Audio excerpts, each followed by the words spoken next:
जंजीर।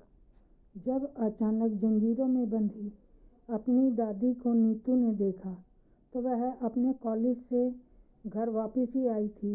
तो वह हैरान होकर सोचने लगी कि आखिर यह किसने हरकत की होगी। सुशीला जी के पति की मृत्यु कुछ समय पहले ही हुई थी। वह अपने पति की मृत्यु का सदमा अपने बेटे के सामने भूल गई थी। उन्होंने अपने बेटे की शादी बड़ी धूमधाम से की थी। उनके परिवार में फिर से खुशियां लौट आईं, परंतु सुशीला जी की बहू उन्हें बिल्कुल भी पसंद नहीं करती थी।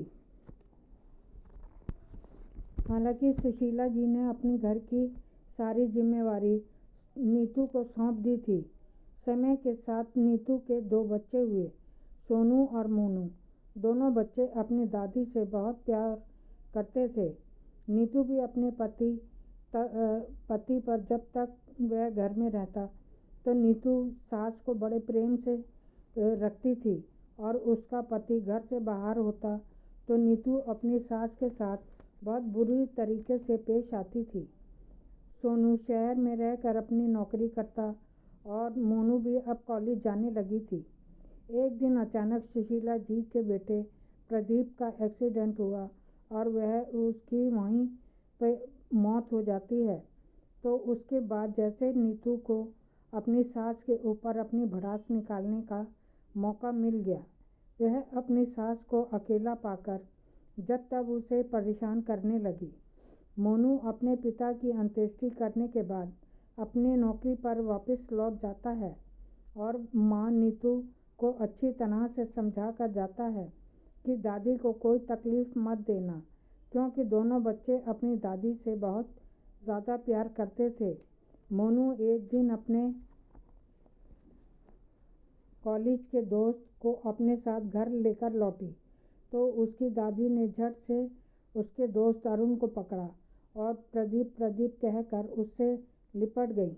मोनू भी हैरान थी कि दादी को क्या हुआ है जो ऐसी हरकत कर रही है। मोनू ने अरुण से दादी को अलग किया और उसे कहा, अरुण, तुम वापस अपने घर जाओ और कल मैं तुमसे कॉलेज में ही मिलूंगी। अरुण चला तो गया, परंतु नीतू की दादी का हाथ पकड़ा और अंदर कमरे में अपने ले जाकर पलंग पर पटक दिया और कहने लगी कि अरे बुढ़िया, तुझे इतनी बार मना किया है, जब भी कोई आता है तो अपना पागलपन मत दिखाया कर। आज मैं तुझे अच्छे से सबक सिखा कर रहूँगी। और नीतू ने सुशीला जी को अंदर कमरे में बंद किया और कमरे से बाहर निकल आई। सुशीला जी रोते रोते कब सो गईं, उन्हें पता नहीं चला। दूसरे दिन मोनू ने खाना बनाया और अपनी मम्मी नीतू को कहा कि मम्मी, मैंने खाना बना दिया है, आज क्या आप दादी को खाना खिला दोगी? इस पर नीतू ने झूठे ही हामी भर दी और कहा कि हाँ हाँ, मैं दादी को खाना खिला दूंगी।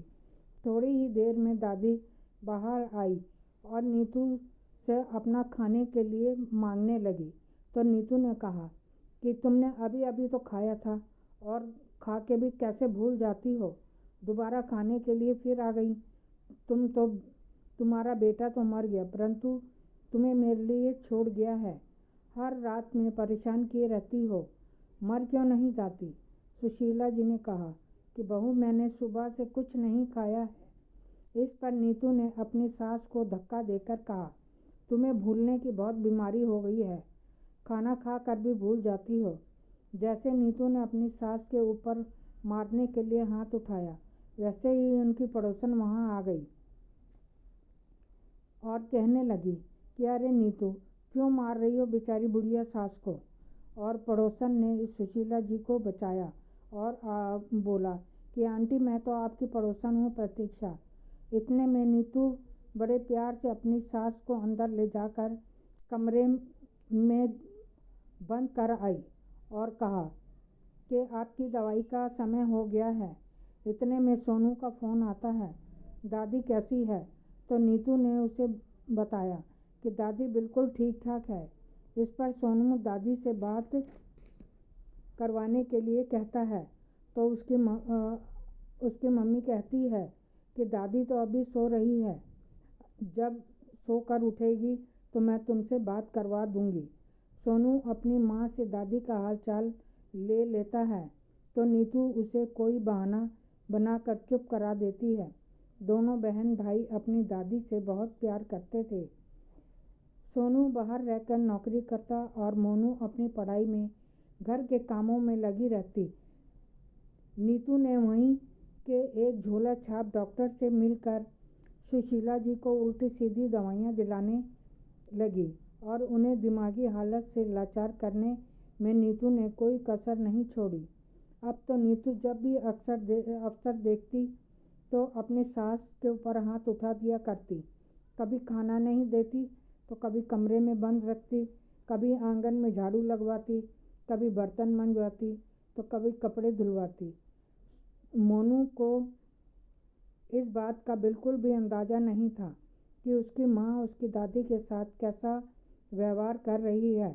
एक दिन सुशीला जी ने देखा कि घर का दरवाज़ा खुला हुआ है तो वह घर से बाहर निकलकर पार्क में चली गई।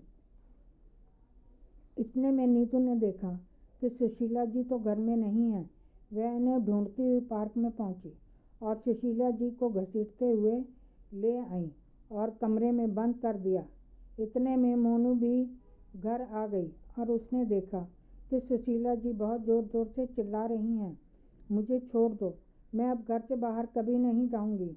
अब नीतू ने मोनू को आया देखा तो बात पलट कर बोली, मोनू देखो अपनी दादी को, यह डॉक्टर के पास जाने के लिए मना कर रही हैं। इस पर मोनू ने अपनी दादी को समझाते हुए कहा कि अगर आप डॉक्टर को नहीं दिखाएंगी तो कैसे ठीक होगी, और प्यार से अपनी दादी को समझाने लगी। इस पर नीतू ने कहा, मोनू बेटा तू थक गई होगी, मैं तेरी दादी को डॉक्टर के पास लेके जाती हूँ। तू अपनी सास को डॉक्टर के पास लेकर गई और पागलपन का इंजेक्शन लगवा कर ले आई। उसी रात सुशीला जी को पागलपन का दौरा पड़ा तो वह बहुत ज़ोर ज़ोर से चिल्लाने लगी, मुझे यहाँ से निकालो, मुझे यहाँ से निकालो, मुझे यहाँ नहीं रहना। जैसे तैसे करके मोनू ने अपनी दादी को प्यार से सुलाया। अगले दिन उसके पिता की बरसी थी जिसमें उसकी बुआ भी आई तो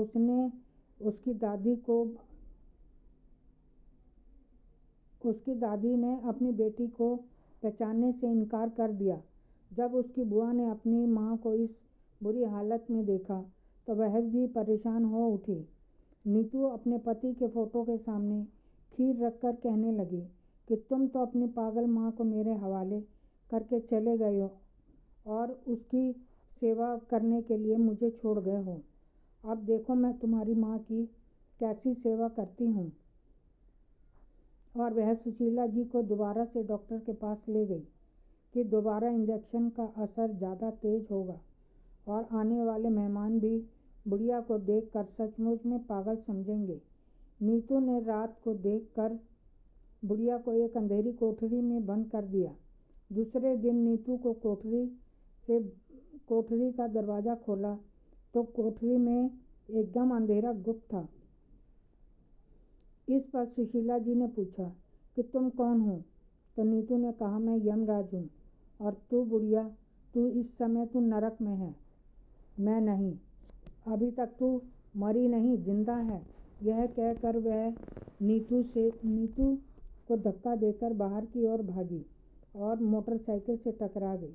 वह बाइक वाला और कोई नहीं, विकास था, जो मोनू का दोस्त था और मोनू के साथ उनके घर आया करता था। विकास ने जल्दी से मोनू को फ़ोन कर उसकी दादी के बारे में बताया और जल्दी से पहुंचने को कहा। जब मोनू वहां पहुंची तो उसने अपनी दादी को इस बुरी हालत में देखा तो वह बहुत दुखी हुई और कुछ दिनों बाद मोनू ने अपनी माँ को नीतू से विकास के साथ शादी करने को कहा। तो नीतू ने पहले तो हाँ कर दी और फिर मोनू के फ़ोन से विकास को बहुत उल्टा सीधा मैसेज भेज दिया। जब मोनू ने दूसरे दिन विकास को फ़ोन किया तो विकास ने फ़ोन नहीं उठाया। इस पर मोनू ने अपने भाई सोनू को फ़ोन पर सारी बातें बताई। इस पर सोनू ने विकास को फ़ोन करके बात की तो वह मान गया। इस पर मोनू और विकास ने मिलकर सोचा कि दादी तो मैसेज कर नहीं सकती, और मोनू कहती है कि मैंने भी मैसेज नहीं किया। तो बची माँ। हाँ, माँ ने ही मैसेज किया होगा। दोनों ने मिलकर माँ के खिलाफ पुलिस में कंप्लेंट की। मोनू ने एक दिन अपनी दादी को भी जंजीरों से बंधा पाया था। इस पर नीतू ने मोनू से झूठ बोला कि तेरी दादी बार बार बाहर भाग के जाती है, इसलिए मैंने इसे जंजीरों से बांध दिया।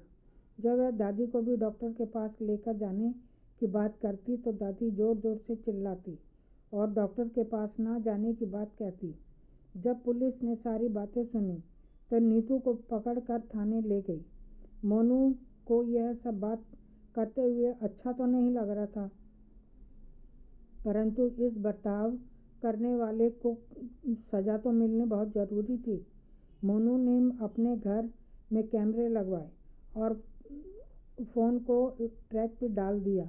जब सच्चाई सामने आई तो वह पुलिस लॉकअप में थी। नीतू ने अपने बच्चों को बहुत मिन्नतें की वह उसे जेल से बाहर निकलवा दें। इस पर उन बच्चों ने तरस खाकर अपनी माँ को जेल से बाहर तो निकलवा दिया, पर वृद्ध आश्रम में पहुँचा दिया। अपने बच्चों से अलग रहकर अपने कर्मों की सज़ा तो मिलती ही है। इस उम्र में अपने बच्चों से दूर रहना भी एक सज़ा से कम नहीं। दोनों बच्चों ने अपनी दादी को अपने पास रखा और माँ को वृद्ध आश्रम में भेज दिया। सही न्याय है। सोनू ने मोनू की शादी विकास के साथ करवा दी। अब दोनों बहन भाइयों ने मिलकर अपने दादी को इंसाफ दिलवाया और माँ को वृद्ध आश्रम में पहुँचाया। इन भाई बहनों ने यह अच्छा किया या बुरा, प्लीज़ कमेंट में लिखकर बताओ। अगर आपको यह कहानी पसंद आई है तो प्लीज़ इसे लाइक करें और चैनल को सब्सक्राइब करना ना भूलें। धन्यवाद।